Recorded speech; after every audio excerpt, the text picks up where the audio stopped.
Hi, my name's Simon Parker. I'm the guest editor of EM, and I'm really glad to be joined today by Emma Barrett. And Emma is the founder and MD of Broadway Events. Actually, you're coming off the back of an event this week. So we're now, what are we, 24th of June. So what was it, the beginning of this week? Yep, the 22nd of June on Tuesday in London. Yeah, how was it? Talk us through it was good. It was good. What was it first? It's a small conference called Future of Care. So it's for C-level execs for the care home and home care industry. Yeah. We held it at the King's Fund in Cavendish Square. Yeah. And we always thought that there would be a chance that we'd be in stage 3 during this time. But we just sort of came to the realization that we needed to get some events out the door. We haven't got deep pockets and we were going to run it no matter what. So the last couple of weeks have been very stressful, trying to think about how it was going to work. More for the exhibitors. The delegates were absolutely fine because we had some really good content. We had some really good speakers. We'd worked a way around that 90% of the speakers were live. We only had 3 pre-records, so that was quite good. But the whole thing of people having to sit down to drink their coffee or eat, where we used to have a stand-up buffet style in the exhibition room, or mingle, that made things a bit difficult. But you know what? It worked. And I think actually everyone was delighted to be there. That was the one thing that the delegates were saying, was that they were just so happy that they were able to come back together, because that was the only event we ran last year, that conference back in March. Yeah. So it was the last event we ran, and it's the first event that we're running this year. So cool.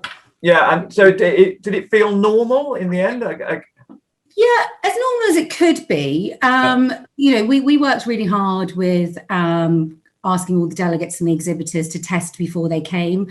I think for us, being in a sector that has been heavily hit this last year helped in a way, because they were desperate to get back in and share what they've been through. But actually all of them are double jabbed as well. Right. And it's not like they've been working at home for the last 18 months. They've been on the front line. So they were like, oh, this is a great day out for us. Yeah. But yeah, it was as normal as it could be. You know, there was still mask wearing. The thing is that you can get them to try and stick to the rules, but once they're sat down, and you're supposed to have masks on in the conference room, once they're sat down, you know, you can't control people. It's and you wouldn't. We were talking about this just before we were recording, and also yesterday about some consumer events that returned. Well, notably the Paul Byron event, the one at Bewley. Yeah. And Paul was saying yesterday there was a real bounce in numbers. Yeah. And you just wonder whether that potentially could then follow through into. Admittedly, we're talking something that was outdoors rather than indoors, consumer rather than business, but you wonder whether that bounce will be the same within business. I think it will be more difficult, but only time's going to tell. You know, that's the thing, is that everyone can go, yes, people are going to have confidence and all of that, but you know, you hear different things from different sectors. So the other sector I work in is education, and they have struggled a bit more than care homes, whereas the supply on the care side, they've done really well over this last year. But the education side have struggled and have had to adapt where schools and nurseries were closing or staying open, and they've probably had to adapt. So you know, the feedback isn't as good on that side as it is on care. But I went to Paul's event at Bewley, and it was brilliant, and it just felt normal, and the weather was nice, and you know, they had music there, and you know, and it was busy. It was busy, and it felt safe. And I think people just want to get back on with their lives, don't they? Absolutely. So look, let's just go back a bit further though, because I'm intrigued to know a little bit more about your backstory. I know we met many years ago now at UVM. So tell us about the kind of journey from that big corporate world into thinking, well, actually, do you know what? I'm going to run my own business. Well, I've been working in exhibitions since I was 18, so my whole career. I went to university for a term, but straight away I knew it wasn't for me. So I left, and I had to quickly figure out. What course were you doing? Well, I actually was doing media and cultural studies. Okay. It was too academic. I did radio production at college, so it was very hands-on. Yeah. And going to something that was very academic and essay writing, that's not me at all. I'm more of a get my hands dirty and just get on with it. So I knew straight away it wasn't for me. And so I had to quickly figure out what I needed to do, because I only went for a term and I'd already spent like my year's loan on drink and CDs. So very wise. Yeah. Isn't that what everyone does?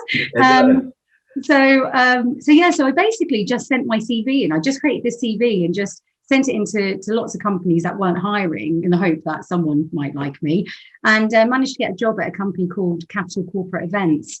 They was launching an event called Credit UK at Manchester Central. It was for finance directors and credit managers. Yeah. And it wasn't the most exciting event, and it also didn't actually launch in the end. It didn't take off, but it was sort of enough to get me hooked into the exhibition industry. Yeah. So I knew then that I really liked it. I wasn't interested in the whole other event side. I liked the whole business side of exhibitions. And then, so I got made redundant from there, and then ended up sending my CV off again. It's the only way I've actually managed to get a job my whole career, is by sending my CV into companies that aren't hiring. And I ended up at Wave Exhibitions launching Care Show, which obviously UBM bought in 2006. And then sold to Closer Still. Yes, and then sold to Closer Still. So it's been around the block a bit. Yeah. And then, and then after UBM, I went back to an independent to launch some more exhibitions, which was like Nursery Show, and then Workwear and Corporate Clothing Show, which ended up in IFSEC after a while, didn't it? Yeah, it did. Yeah. And then sort of in 2009, I was sort of at a career crossroads. I'd left UBM in 2008, and I kept sort of asking myself if I should have stayed there and worked my way up the ranks. But to be honest, I didn't really like just being in one part of UBM. I liked doing a bit of everything. I'm a bit of a control freak, like most organisers. And so I decided that I'd set up my own in 2009, and I was going to set up an operations company for other organisers. So I thought that was the area I liked best. But to be honest with you, I think my biggest skill is my relationship building. Yeah. And so in 2009, a few exhibitors that I used to work with on a different show contacted me and asked me whether I'd launch an education show in the Midlands, because they felt a need for one there, and there wasn't. And there wasn't one already. So I said, well, I'll have a think about it. And I didn't really want, I don't know, I was a bit apprehensive about doing it. I was going to say, that's what I was going to ask you, actually, because it must be quite scary, that. So, going from effectively nothing to the creation of your own, entity. And I think the biggest push was, so I had a few key exhibitors contact me, but the biggest push was I had an insurance company, the largest insurance company in the sector, say, if you launch something, we'll become your headline sponsor for that event. Yeah. And then, so I reached out to a few more exhibitors and was like, right, okay, maybe I'll give this a go. And then next thing I know, I launched Childcare Education Expo, which was going to be held at the RICO in 2010. Yeah. And that insurance company is actually still our headline sponsor today. So did it all go smoothly then to start with? Oh, God, no, it never does. No, it never does. I mean, because presumably, again, did you have guidance on how to do it? I mean, it's so hard. You spoke to, or yeah, well, it's so hard because I'd never had any business training or anything else. So when I first started, I didn't have a clue what I was doing. And they used to have, I don't know whether you remember the government advice scheme, Business Link. Yeah. And they used to have lots of free business courses that you could do just to tell you all these little things that, that you would never think of. So I literally just went and did all these little courses. And then for the first year, I did everything myself: operations, marketing, sales, finance. It was literally you and a desk and a phone, and away you went. Yeah. I'm not very motivated at home. This whole pandemic, I've actually worked in the office. I like being in the office, but that's me. So I'd even got an office for myself when I first started as well, because I knew I can work hard and like that. But it was really hard. And then I had another lady come and help me for a few hours a week. And then my first full-time employee started at the first event, and it was actually an event management student doing a placement year. So yeah, that was my first employee. So yeah, but so if there are people out there contemplating doing the same, which I'm sure there are, what advice would you give to them? Be open to learning at every opportunity. There's always someone who knows more than you. A few years ago, I know we've spoken about this before. A few years ago, I went through quite an intense process to get on a fully funded place on the Goldman Sachs 10,000 Small Businesses course. It's essentially a mini MBA for companies that are looking for growth in the sector they work in. And in this course, each person has to come up with opportunities of where the growth are going to come from. And at the end of it, you come out with a 5-year business plan on exactly how you're going to grab that growth. Obviously, it's got a bit off scale at the moment, but we'll get back to it. COVID, yes. Yeah. So, and when I started the business, I always knew I wanted to grow. Like when I first started the business, I had this this book that my mum bought me, like just a little notebook for my meetings. And I had about 10 shows in there and a timeline in there of when I was going to launch these 10 shows. And I thought I was going to do them all in 2 years. How many did you do? 4. That's all right. That's not bad. That's 1 exhibition and 3 roadshows, so they weren't very big, but still, it was very ambitious. But it's all that naivety that you learn as you're going along.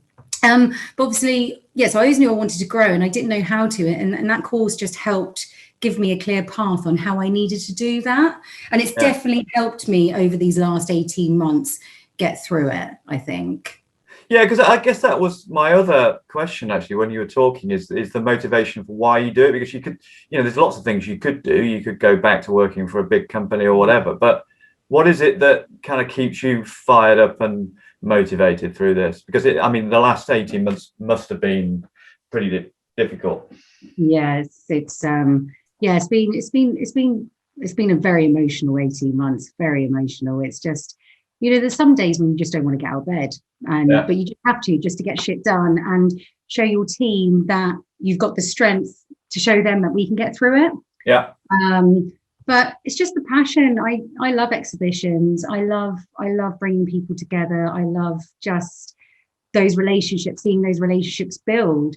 And, there's some exhibitors from my education event who I'm really good friends with. And actually, they've been with me from the start, but then there's been other exhibitors halfway through and now they all do business together. And, and I think, we've done that. Yeah. There's many other places where you're helping people bring all this business in and creating all these relationships. But I think it's just the passion and just the love for exhibitions, really. And I do. Yeah, well, you could do lots of things, anything you turn your hand to, I'm sure. But you on the site, on your website, you go, you make a big thing about going the extra mile, and I can see that. And having known you for a while, I'm sure that's a part of why people come back. Yeah, we're very personal. That's one of our strengths that's sort of mainly put us above our competitors as well in the past. The one thing is that my whole team, no matter how an event's going, you have to be seen on the floor the whole time. We're there from the start to the finish, the exhibitor party. We're there the whole time. They see us the whole time. They can get hold of us at any point. All the exhibitors know all the team members as well. So the way I set it up was, obviously, when I started, I did everything. And then when I went to UBM, I was just an event manager. And actually, all the exhibitors for the care show were still contacting me for marketing and operations. And, that's not supposed to happen. They're supposed to go to different departments. And but then when I started my own business up and we were slowly building up, it was the thing that I actually still did. I took my experience from UBM and said, right, we still need these departments. Everyone can't do everything, but you just need to make sure that you can answer the questions so that someone doesn't have to speak to 5 different people. So it is always about just going that extra mile. The extra mile. Yeah, we've got that quote. We've got that quote in the office. It's going the extra mile. It's never crowded there. Well, I like that. I think it's a really good. It's a good way of looking at it. But so the other thing. Just let us know. So the industry at the moment. Sorry, your business is 2 sectors: Yep. Tell us a bit about the team as well. How big's the team now? And I mean, it's obviously more than just you now. Yeah. More than just me, but less than before. We had to make obviously a couple of redundancies last year.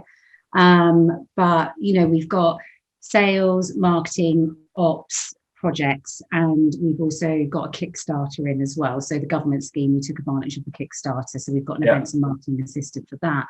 But the team now is in the best position I've ever had it. So when I did that Goldman Sachs course, I always knew that I had to get the right team in place so that I can work on the business and not in it to achieve the growth. Yeah. And it's taken me a long time to get to this situation because I just didn't have the right team, and I was still doing half their jobs and I was still working in the business constantly. But actually, every single member of the team I've got now have just stepped up and just taken their roles, gone above and beyond, and learned so many new skills over this last year as well. That actually I think is going to put us in a better position to be able to achieve that growth a lot easier when we can actually get back to a bit more normality. So and it's two sectors, so education and care. Yeah. A mixture of trade shows and road shows and conferences, yeah? Yeah, but they're all trade. They're all for owners and managers of those either nurseries or care homes or, Yeah. And then I guess the obvious question again is where, you could continue doing that, sort of for as long as you like, but do you have ambition to, sort of grow that into the next Clarion or UBM or Reed or whatever? Is that might be a bit over ambitious, but maybe we'll aim for, I don't know, let's go for Peter Jones at 19. Let's make him the next mark. But definitely the growth is definitely something that we want to do, and I think having the right team in place just makes that so much easier, because this last year, where I've been doing so much shit work of, postponing shows, talking to exhibitors, I've been constantly on the phone to exhibitors the whole time because we've had to move like 10 events 4 times. And I say to people, the amount of time I've spent doing that work, I probably could have come up with like 5 ideas and done the research and stuff like that. But then that has given me, where I haven't been doing the other work that I used to do, it has actually, going to give me that opportunity to be able to focus on that. And we're already coming up with ideas as a team on what areas can we launch, what are we going to do, what we're going to geo-adapt into. And also the digital stuff as well. We've learned all those skills. There's no point in just shelving them. We need to carry on with that and build up that community platform of 365 and not just when an event's going on. Yeah. And you're, ambitious for the next, how do you see the next sort of 6 months panning out? Oh, God knows. Every time I say to someone how I think it's going to go, it goes a different direction. Yeah, honestly, the amount of decisions I've had to make since March last year, we had to cancel an event a week out, our largest event a week out, and that was the hardest decision I've ever had to make in my life. And we had to make that decision before the government made it for us.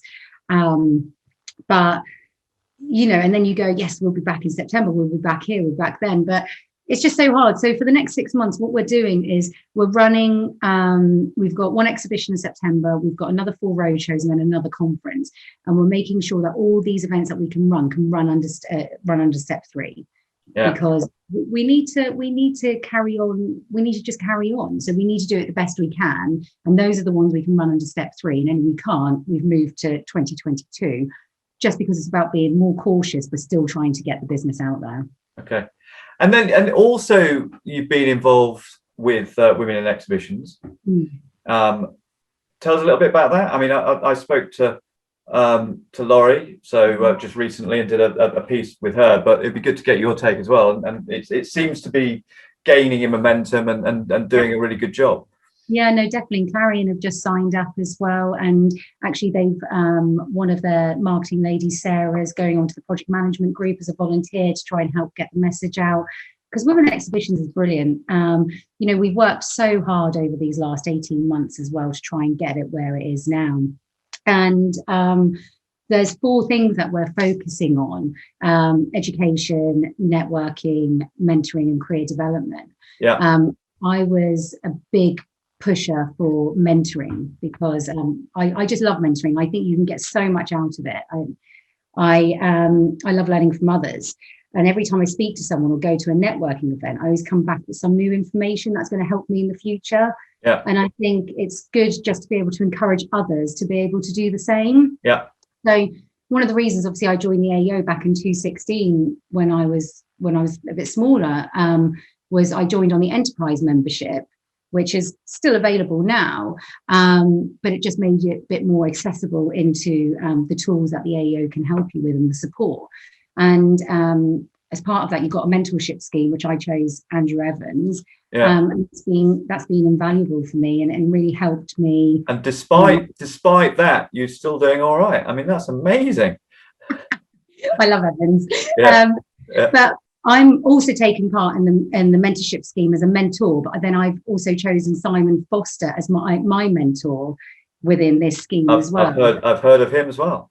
So, but I think we are quite good at sharing, aren't we? And I think we are good at, we want to do that as an industry. I don't think there's any other industry that you would find that is so giving of guidance and information. And it's the one thing and I think it's really shown these last 18 months as well. I think you're right, yeah.